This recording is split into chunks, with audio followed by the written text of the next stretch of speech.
You're listening to the Hour of the Time. I'm William Cooper. Well, folks, things are getting hot here. Apparently, we are ruffling someone's feathers.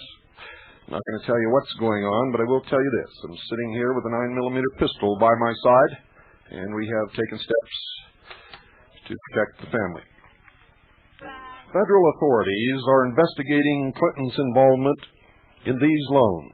The April 3rd, 1986 Small Business Administration loan by Capital Management for $300,000 to Mrs. McDougal, routed to her company, Master Marketing. $110,000 of this money is believed to have been routed into Whitewater. The loan, of course, ladies and gentlemen, was never repaid.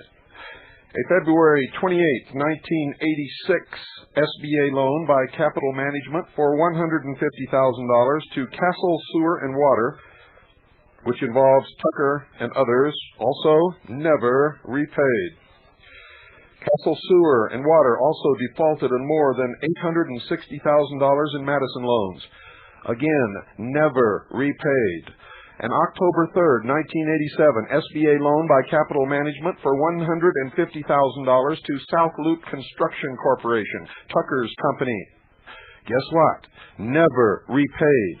A February 21st, 1986 SBA loan by Capital Management for $65,000 to the communications company in Fayetteville, Arkansas, owned by Steve Smith, Clinton's former aide.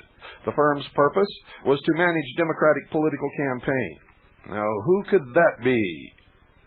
It declared bankruptcy in 1992 and defaulted on the loan. Again, never repaid. It was this same Mr. Smith who approved Kingston Bank's $30,000 loan to Hillary that the FDIC demanded the Clintons repay, and it was repaid, but with another loan. A January 10, 1986 SBA loan by Capital Management for $149,000 to Campobello Realty, James McDougal's and Chris Wade's venture, never repaid. These SBA loans were supposed to go to minority business owners who could not obtain financial and other assistance, but Clinton's officials required them to use the money, and they leased the space from McDougal. This was done, folks, at a cost of more than $5,300 a month for 2 years, according to federal law enforcement sources. Investigators want to know whether the lease was inflated to allow for the $2,000 a month retainer for Mrs. Clinton. 5 other building owners had submitted lower bids to house the ADFA in better locations, but they were passed over at the insistence of Bill Clinton for McDougal. Remember, folks, this comes from the research of CAGI members, the research of myself, William Cooper, and a man named Nick Guarino. Now we come to some of the real meat of the matter, the Clintons and their bond and drug dealers. The Clintons' association with bond and drug dealer Dan Lassiter began in 1979 at the Oaklawn Racetrack in Hot Springs, Arkansas, where Bill's mother, Mrs. Kelly, had a box next to his. Lassiter was the founder of the Ponderosa Steakhouse chain. He was very wealthy by the time he met Mrs. Kelly and Clinton's half-brother, Roger. The racetrack friendship soon blossomed into an introduction to Clinton, who was trying to regain the governor's mansion after losing the November '79 election and having money troubles. It was his association with the Clintons that spurred him to open a bond trading firm. Lassiter gave Roger Clinton a job and Bill Clinton major campaign contributions. Bill added Lassiter and Company to the exclusive list of firms eligible to underwrite state bond issues. This classification generated millions in dollars of business for the firm. Lassiter contributed huge sums to Clinton's ongoing political campaigns, sponsored lavish drug parties at his office, paid off Roger Clinton's drug debts, encouraged his staff to donate to Clinton, promising higher commissions to compensate them for their expense, and frequently flew Bill around the country in his private jet. Clinton, dear listeners, for his part, sent Lassiter lucrative bond contracts for the state of Arkansas. Bond issues were one of Clinton's main vehicles for patronage and largesse for him and his cronies. Most of these bonds were issued through the Arkansas Development Finance Authority, which bundled local bond issues to make them more attractive to buyers. ADFA was created in 1985 by Mr. Clinton to expand the state's authority to issue tax-exempt bonds to develop property in Arkansas. Investment bankers in the state and a former ADFA official involved in government bond contracts say it was common knowledge that companies headed by political supporters of Mr. Clinton received favored status for government awards, including business loans through ADFA bond issues. In a letter to the FBI, the former official said that many of the ADFA's bond sales were intended, quote, as political favors or repayments for campaign support, unquote. In other words, ladies and gentlemen, if you wanted an ADFA bond issue, you played ball with Bill Clinton, and some of your money had better go into his campaign fund.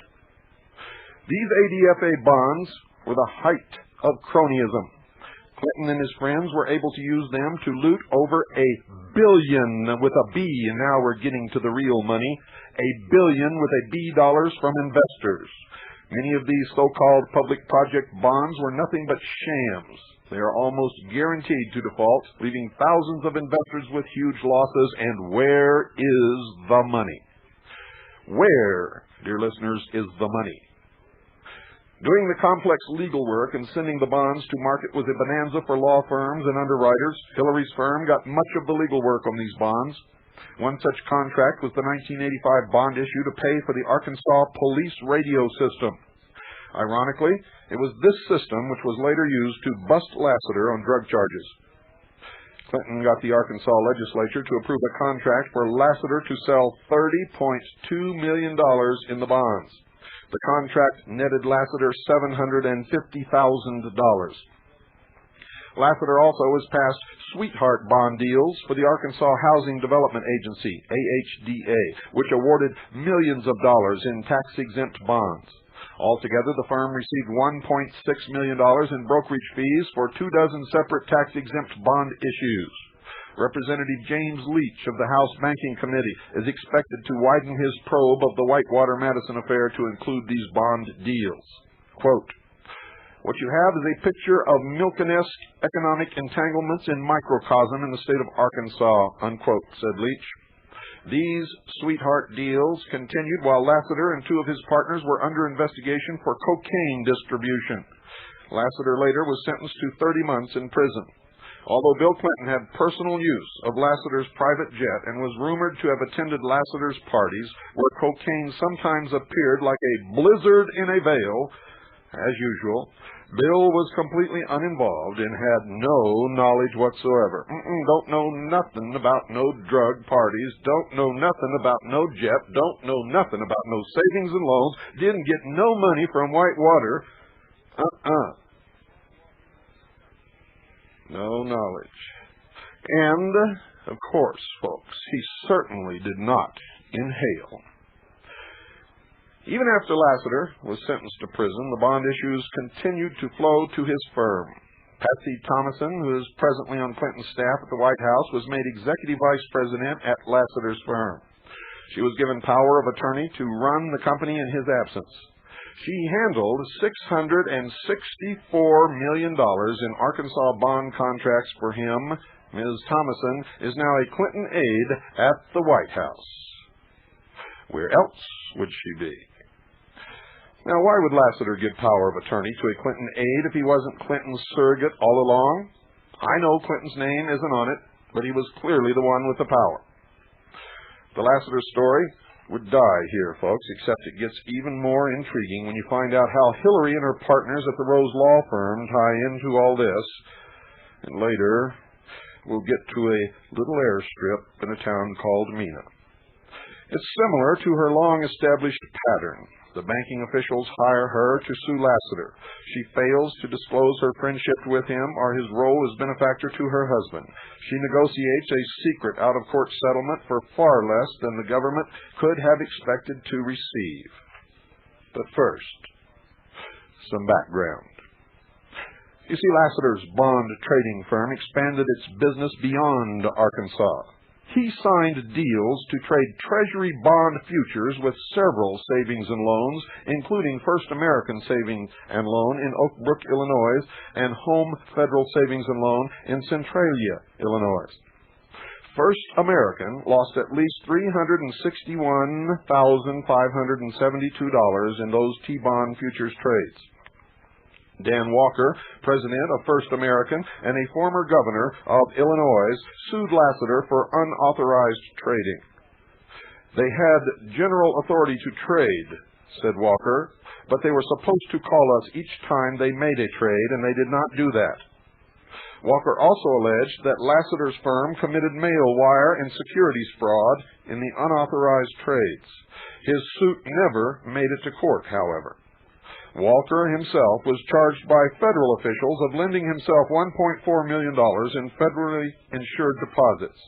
He was eventually convicted of bank fraud and perjury. Federal regulators seized First American. The FSLIC decided to pursue the $3.3 million suit that Walker began against Lassiter. Of course, they hired the Rose Law Firm. Who else? And the suit was assigned to, guess who? Hillary Clinton. And guess who else, folks? It gets even better. Vincent by God Foster, who later became Deputy White House Counsel for Clinton and who was found dead last July.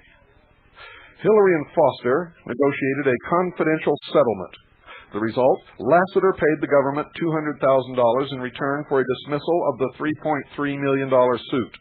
No charges were filed, and he walked away scot-free. Now, it shouldn't take a professor of legal ethics to tell you that Hillary's role in this suit is sleazy.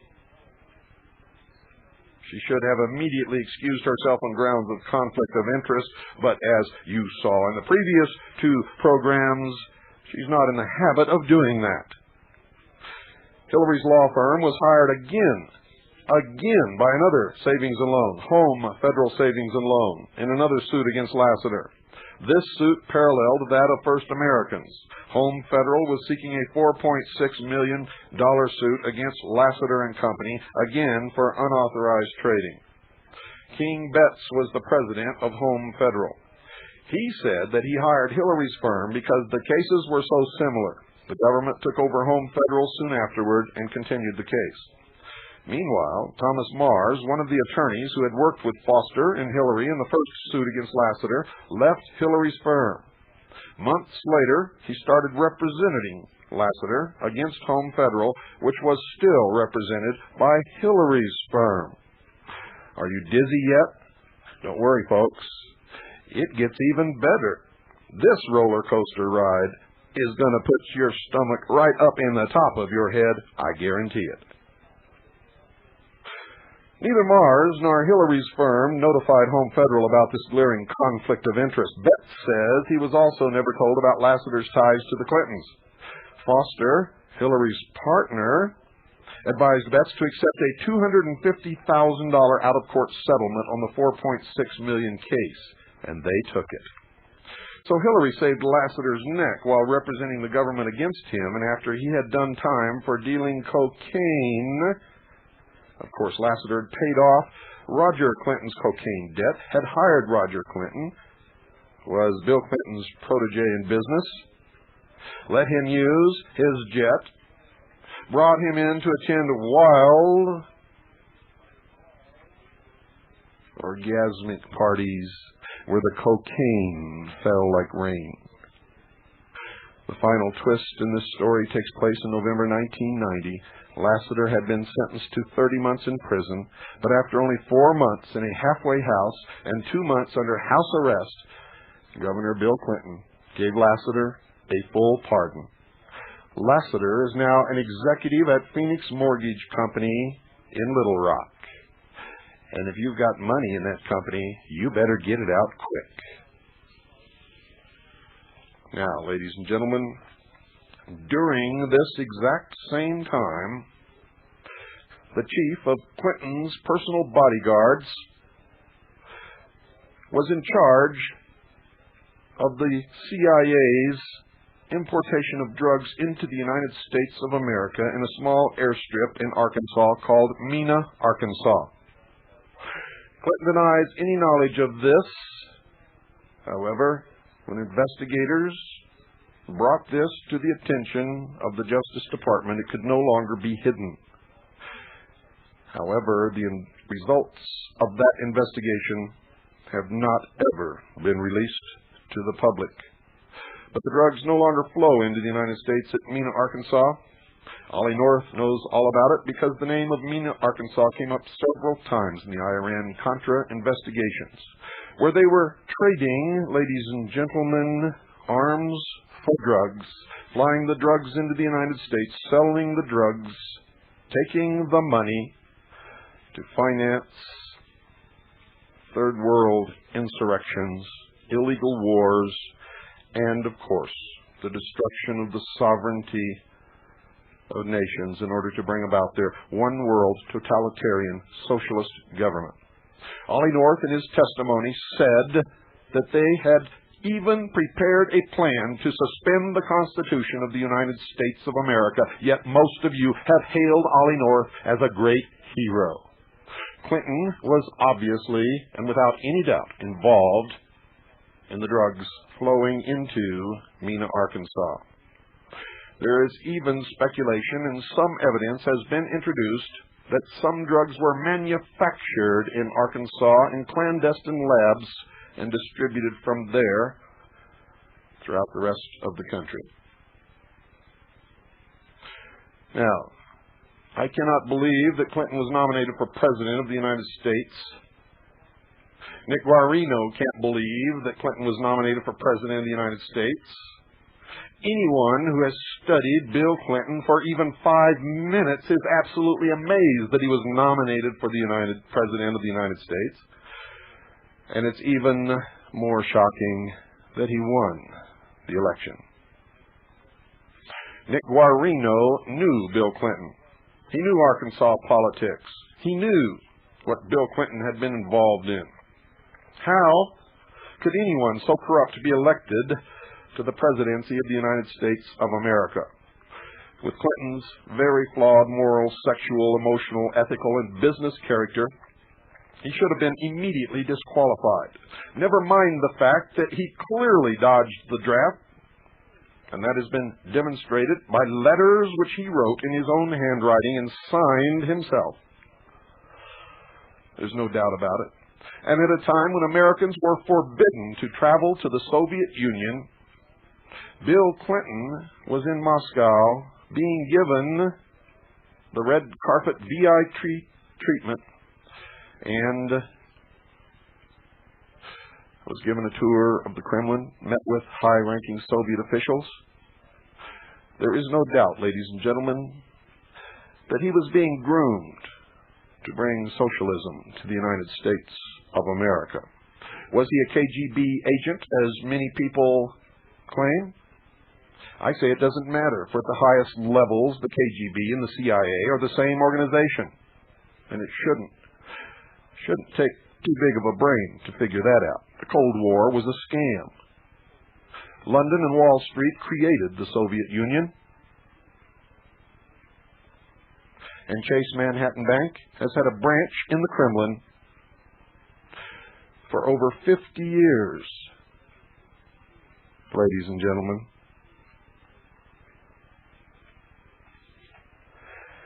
Do you realize that for the first time in our history, a man was running for president while he had been referred for a criminal investigation and possible criminal indictment by an independent federal agency, and the press didn't even discuss it? The fact that the Resolution Trust Corporation would send a criminal referral to the United States Attorney in Arkansas meant there was enough evidence to suggest Clinton had committed numerous federal crimes and would be convicted by a jury of his peers. The 21-page document prepared in the fall of 1992 targeted the Madison failure. It specifically named Bill, Hillary, and current Arkansas Governor Jim Guy Tucker, as well as McDougal and other Clinton cronies. It said they were principals and benefited from the activities of shell corporations created by McDougal. It also said that while there was not yet enough evidence to prove the Clintons and Tucker knew about suspected check kiting and account overdrafts authorized by McDougal, they stood to benefit from such activities. Officials of two separate federal agencies, the RTC and the SBA, were recommending a criminal investigation of the activities of Clinton and his cronies. The RTC officials felt so strongly about this referral that they issued a second one after the first request had been squashed. This referral again named Clinton. The SBA and the RTC strongly recommend proceeding with it even today. The allegations of Clinton's criminal activities have been suppressed. The public has not been allowed to see the details of the criminal referrals. If Clinton were innocent, these documents could prove it. But Bill says the public is not entitled to see them. This from a president who promised an open and honest administration, but like all socialists, he is a liar. Clinton was nominated for president because of a freak situation, they think. Bush was so popular after Desert Storm that everyone, even the Democrats, thought his re-election was a shoo-in. Everyone except me and the listeners of this broadcast, because I told you who was going to be elected, a man that none of you knew anything about. Most of you never heard of him, William Clinton. None of the front-runners in the Democratic Party wanted to risk losing the election. They all panicked and jumped ship. Now, that's what the public is supposed to think, ladies and gentlemen. The truth is, the Bilderberg Group meeting in Baden-Baden, Germany in 1991, the most powerful men and women in the world met and chose Bill Clinton to be the next president of the United States. And as soon as my intelligence reports came to me that this was their decision, I announced on the air, on this broadcast, that William Clinton would win the election. No doubt about it. There was no need to even consider another candidate winning. And he took the election. You see, George Bush also knew the decision of the Bilderberg Group, and that's why he did not campaign. H. Ross Perot also knew the decision of the Bilderberg Group, and that's why he campaigned to split the conservative vote and then backed out. And that's why Pat Buchanan went around the country taking votes away from conservative candidates also. They split the conservative vote to ensure that candidate Bill Clinton would fulfill the wishes of the most powerful, richest men and women in the world. And the only place you heard about it was on the hour of the time. At first, it didn't look like Clinton had a chance, folks. Most of you never heard of him. Most of you never checked into his background. Most of you never asked any questions. Especially if you were a Democrat or a liberal or a socialist. But the months passed, and the excitement of the Gulf War died down. Public sentiment began to focus on our economic woes at home. George Bush failed to campaign, and Clinton was promising a new social order that would end all our worries. Americans believed him because they were desperate. We were in a recession and sinking deeper. Truth is, it was a depression. Many, including some Republicans, blamed Bush. They wanted anyone who promised better times. The real culprit is the Federal Reserve. They can create depressions, recessions, inflation, anything they want, anytime they want, and the president is powerless to stop it. Clinton was making the promise that the public wanted to hear, and the public, you, the sheeple, were unwilling to see his flaws. At any mention of his unsavory past, Clinton's spin doctors created diversions and cried foul. And you, the sheeple, let him get away with it. Americans forgot something about elections. They're supposed to be smear campaigns. They're supposed to sling mud. If the candidates have dirty laundry, we should see it. It has to come out. And that's when it should come out. And that's the only way we can judge the candidate's most important quality, and that is character. If a man lies to his wife, he's going to lie to you. If he cheats on her every chance he gets, he'll cheat on you. If he steals from the constituents of his home state, he'll steal from you. If he can be bought for money, he has no principles. Instead of a question of whether he'll sell out his country, it's only a question of how much and when. And if a man is willing to do anything to get power, all can let it sink in. Over 28 people closely associated with Bill Clinton have died. Some have been murdered, some have been beaten to death, some have died supposedly of suicide, but they have died. The odds against that happening in such a short time are incalculable, impossible. Vincent Foster, found dead in a little-known Washington park. Supposedly committed suicide, but all of the clues point to the fact that he was murdered somewhere else and brought there, and that he was murdered execution style. And guess what? The homicide investigation was conducted by the park police, who know absolutely nothing about conducting homicide investigations, and that's why his body was deposited there. So no legitimate homicide investigation would be conducted because the park police had jurisdiction and no one else had jurisdiction and no one else was allowed to investigate. And you all bought it. You all bought it. Bill Clinton is the most dangerous political figure of this century. We have not seen so much corruption, immorality, and cynical contempt for his fellow man in a head of state since Stalin. And Stalin also was a Marxist, a socialist, a communist. And so is Bill Clinton, and so is his wife Hillary. They have been linked, not by me, folks, although in our follow-up investigation we found that the links are true, but by the Federal Bureau of Investigation. They have been linked to Marxist terrorist groups.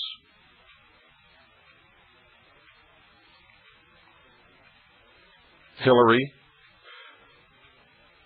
during her whole life, has been a supporter of socialism and has been linked directly to financial support of Marxist terrorist groups. Yet the American public don't want to hear this. Don't want to hear it. Clinton's contempt permeates everything he does. How many of you have noticed that sleazy little stupid smile that he always has on his face, even when he's talking about something tragic? It never goes away. It is a symbol of contempt. It is the outward display of what he's really thinking inside.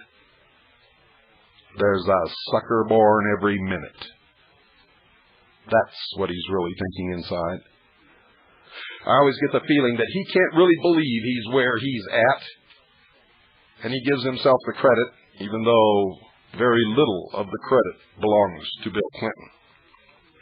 As an Oxford schoolmate, Jackson, an honorable man, said of him, Clinton derives pleasure from manipulating and deceiving people, and how well we've learned that. He said he had kept silent about Clinton for years, but, quote, it just seemed too serious a thing that the American people would elect him as their leader, unquote. This is the stuff dictators are made out of. Bill Clinton believes the greatest lie of all, that the end justifies the means. And isn't that what those who call themselves the Illuminati believe? Fraud, deception, obstruction of justice, possibly even conspiracy to murder, maybe even murder itself, all to win the presidency. He has put himself above the law. With the investigations pending in the RTC and SBA and a criminal referral waiting to be acted on in Arkansas, Clinton should have been exposed and deposed of easily. But his spin doctors, professional liars, were brilliant. They were able to keep the American people and the Republican Party from learning crucial facts about Clinton that they had a right to know. Bush's campaign people must have been asleep at the wheel, you think? No, not at all. Bush was not supposed to win, and so he didn't. Bush is a team player, if you haven't figured that out. Now, these facts, folks, if known, would surely have cost Clinton the election. But Clinton made sure they were covered up. The RTC's criminal referral that mentioned Bill and Hillary was sent to Charles Banks, United States Attorney in Little Rock, on October 7, 1992, less than a month before the election. Banks' chief assistant, Mac Dotson, immediately sent an urgent report to top United States Justice Department lawyers. He said the Clintons were named as possible beneficiaries of McDougal's criminal activities in the referral. Dotson wrote that he believed further criminal investigation is warranted. This should have led to an immediate criminal investigation. It's standard procedure. If it were you, you would have been arrested and thrown in jail. And the American people should have been told that the Democratic nominee for president who was leading the polls might be a criminal who could soon come under indictment. But former United States Attorney General William P. Barr says he did not find out about the urgent report until just before the election. The United States Attorney's Office in Little Rock apparently concealed the RTC criminal referral from him. It has been revealed that the Little Rock office failed to put the referral into the computer reporting systems. If they had done so, the referral would have been brought to the attention of senior officials. But by the time the Attorney General did find out, it was too late. Clinton won the election. Barr was soon removed from his post, and the referral died. RTC field officials must be very convinced that the Clintons were involved in criminal activity with McDougal because they have issued new referrals with even stronger documentation, and that is also withheld from the public. Again, the referrals named Clinton, Hillary, Tucker, McDougal, and Ward, as well as numerous other big borrowers and Madison officials. This is highly unusual. Once a referral like this is dropped, it usually stays dropped. But they have the assistance also of the Central Intelligence Agency in suppressing this information. For if the investigation were righteously pursued, it would lead directly to the doorstep of the Central Intelligence Agency.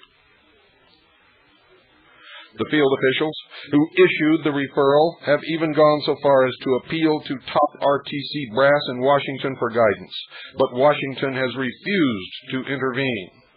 It's not surprising Clinton fired the head of the RTC last year and replaced him temporarily with his old college roommate, Roger Altman, another crony. Altman, who is also Deputy Treasury Secretary, working for the International Monetary Fund under the United Nations, has refused to take any action against his good friend. Altman was supposed to fill the RTC spot for only 1 month while Clinton nominated a full-time replacement. Congress had already stated that they would not approve Altman for the permanent post because of his obvious conflicts of interest. This from Congress! But a year later, with the criminal allegations still unanswered, uninvestigated, and languishing, no permanent RTC chief has been named yet. And I venture to tell you that none will be. Clinton has filled Washington with his loyal cronies, and they are all protecting him. At the Treasury Department, he has Janet Reno, who cooperated in suppressing Whitewater documents and refused for months to conduct an investigation into Whitewater. At the RTC, he has his old college buddy, Roger Altman. At the FBI, he has Louis Frisch, who was handpicked by White House counsel Bernard Nussbaum. And I think I said Treasury Department for Janet Reno. I meant to say Justice Department. I hope you will forgive me. In Arkansas, he has his new United States Attorney, Paula Casey. When Clinton's friend Altman refused to follow up on his RTC field officials' referrals, they were sent her in Arkansas, and this was October 1993. Casey, who was a Clinton appointee, campaign volunteer, and former student of Clinton's at the University of Arkansas, got the job after Janet Reno fired Charles Banks the previous United States attorney. It was rumored that Banks had been about to issue subpoenas on Whitewater Madison. Casey, Clinton's hand-picked choice, refused to act on the criminal referral. Socialists are liars, deceivers, and if they remain in power, they will strip us of all of our liberties. You watch.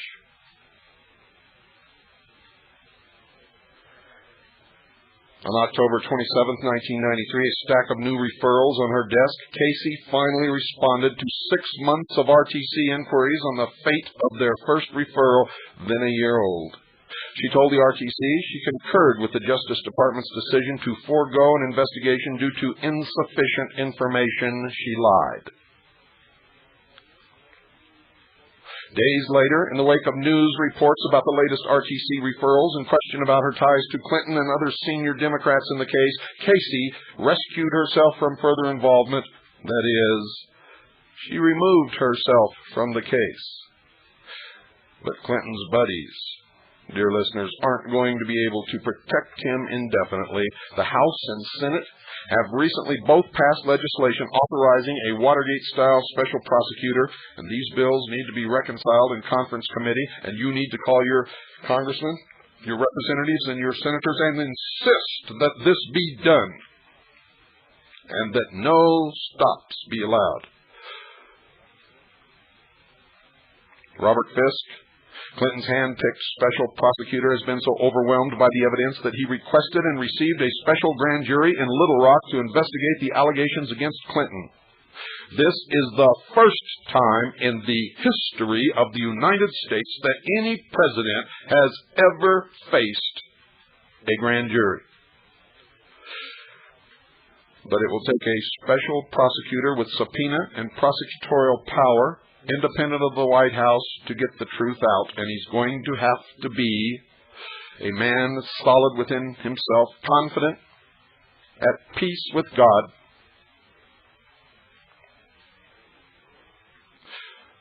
for he will be intimidated.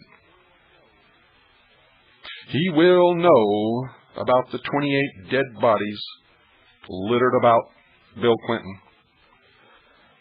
It will take a very special person to be able to deal with the fear that will come with this job. It's going to happen. Clinton is going to be the first president to go straight from the White House to jail. The presidency will come down. A key player in the sordid affairs of Whitewater and Bill Clinton's rise to power is Vincent Foster. Foster worked at the Rose Law Firm, where along with Hillary and Webster Hubbell, he was a senior partner. Foster, dear listeners, was a fixer. He was deeply involved in the Clintons' S&L scams and cover-ups. He was the one who conned the FDIC into hiring Hillary to sue the auditors of her former client, Madison Guaranty, the Madison Guaranty that was paying her $2,000 a month retainer. Hillary and Foster convinced the FDIC to settle its $60 million case for $1 million. They also forgave a $600,000 loan to Seth Ward, father-in-law of one of their partners at Rose. Rose's fee was $400,000. Foster was also a key attorney, again with Hillary, in getting drug dealer Dan Lassiter off the hook in 2 other multi-million-dollar S&L scandals. Lassiter was being sued by the FDIC for $7.9 million. Hillary and Foster, while representing the government, got him off for $450,000. And when the chief of Clinton's personal security was found operating a large drug importation business in Mena, Arkansas, Foster covered up for the Clintons on that one too.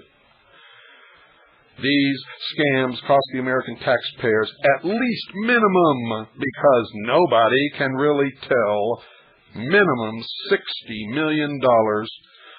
Well, they made a small fortune for Hillary, Foster, Lassiter, and their other cronies.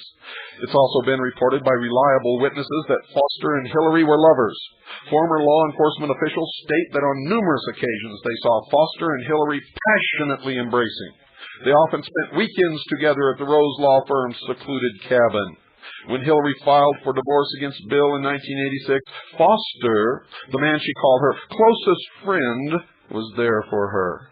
Foster played a key role in getting Clinton elected president. He proved the Clintons lost money in Whitewater by hiring longtime Clinton associate attorney James Lyons to lead up an independent audit.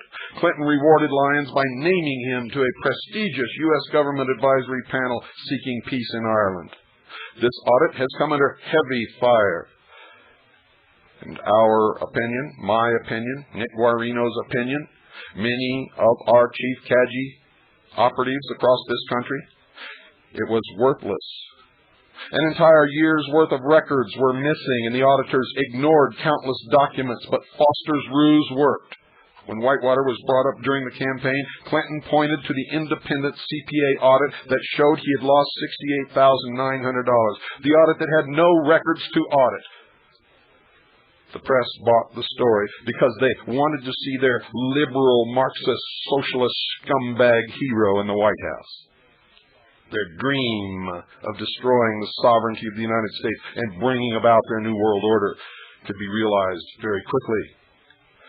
After he was elected president, Clinton appointed Foster as deputy White House counsel. Foster was also acting as the Clintons' personal attorney, which should have been a conflict of interest. But his real job was to bury Bill and Hillary's sordid past, and especially Whitewater, as deep as he could. And of course, there are the clandestine meetings with Hillary, over which several Secret Service agents are said to have quit their job. And because of other allegations involving Bill and women that they were required to bring into the White House for him. It's on record. The problem was Whitewater wouldn't stay buried. Foster had been on the job only a few months, yet more and more damaging news kept coming out in the press about the phony losses, the tax returns that were never filed, the paperwork that was missing, Clinton's ties to McDougal, the missing money. Instead of getting hushed up, the whole affair was getting worse. And now, because of this broadcast, they can never bury it. For what the traditional press has hidden from the public, I have revealed. And every month, new investigations keep springing up on scandals that Foster was supposed to have handled. The RTC had sent a second request to the Justice Department in its ever-expanding criminal investigation of Bill and Hillary Clinton. It was clear this one wasn't simply going away. Travelgate. The sham deal in the White House travel office was coming unglued. FBI Director William Sessions was enraged that Clinton was trying to use the FBI to cover up his Travelgate and Whitewater messes. When Waco broke out, he was forbidden to travel to the scene and was eventually fired. The FBI was about to uncover the SBA Hale-Whitewater connection. Hale, a Clinton appointee, charged that Clinton had forced him to give fraudulent SBA loans worth millions to his cronies. The last straw came when Sessions issued a subpoena for Hale's documents, including papers related to Whitewater. That same day, Clinton fired Sessions. The first time ever an FBI director has been dismissed. Hillary was in deep trouble over her conflicts of interest in insider trading of healthcare stocks. The Whitewater cover-up was falling apart. McDougal had gone to an attorney in Little Rock and made a taped statement, quote, "I could sink it." Rumors came to him that the Washington Times was going to publish an expose of his sordid past. And McDougal had said, "I could sink it quicker than they could lie about it. If I could get in a position so I wouldn't have my head beaten off, and Bill knows that," unquote. Another scandal, the illegal search of confidential State Department documents by Clinton officials, was about to explode. Clinton desperately needed ammunition to blackmail his political enemies as the Whitewater scandal unfolded. The State Department Office of Investigation was demanding criminal action be taken against Clinton aides for these crimes. Clinton had a serious problem, folks. Foster knew all of the Clintons' dirty deals. He knew where the bodies were buried. He was party to many of them and was the hatchet man in charge of covering them up. Other than Hillary, Foster was the only person alive who knew the intimate details, and if what he knew ever came out, Clinton would get impeached. And it was coming out. Foster was showing signs of cracking. He knew he might be the next one targeted in the criminal indictments, and he told his brother-in-law, former Arkansas Congressman Burl Anthony, that he was very worried that Congress was about to launch a probe into his affairs. Foster even retained his own personal lawyer. He wrote, quote, "No one will believe the Clintons are innocent," unquote. Foster had become a danger to the president. He knew too much. He could not be allowed to live. And while we cannot prove what I am going to tell you next, these events are pieced together from circumstantial evidence that we have accumulated. On July 20th, 1993, Foster's worst nightmare came true. A shocking phone call told him the FBI was about to issue subpoenas for David Hale. Foster knew Hale would crack and lead them to Tucker, Smith, Madison Marketing, Castle Grande, and Whitewater. He immediately rose from his desk and had an emergency meeting with Bill Clinton. He told Clinton the SBA affair was about to be blown wide open. It wouldn't take long for them to piece together the looting of Madison. The president was going down. Foster wanted to resign. Foster wanted, folks, to resign. Clinton had a plan of his own. He told Foster to calm down, that they could handle it just as they always had. He told him to set up a meeting on Whitewater outside the White House for later that day. When Foster arrived, his assassins were waiting. They shot him in the head, drove his body to Fort Marcy, where they carefully staged Foster's suicide. And here's how they covered up the murder. First, they had to make sure none of Foster's incriminating papers were found, so contrary to standard police procedure, Foster's office was not immediately sealed. Instead, Chief White House Counsel Bernard Nussbaum, along with Hillary's Chief of Staff Margaret Williams and Clinton aide Patsy Thomason, the one who ran Dan Lassiter's bond company while he was in the halfway house, entered the office just hours after Foster was found. His body wasn't even cold, folks. They spent 2 hours rifling through his office, taking out the sensitive documents on Whitewater and Travelgate. Those documents have never been made public. And next, they had to make sure no credible law enforcement agency would investigate Foster's death, and especially not the FBI, so they dumped the body in a public park, and Clinton's Justice Department assigned the case to the Keystone Cops of the Park Police. The Park Police are normally in charge of crowd control. In the politically charged death of a key government official, they don't know what to do, and this was proved by the incredible way they bungled the investigation. Other than the autopsy, no sophisticated investigation was done until much later. Though it's standard procedure to make the autopsy public 6 months later, that still has not happened. Good night. God bless you all, and may God save this republic.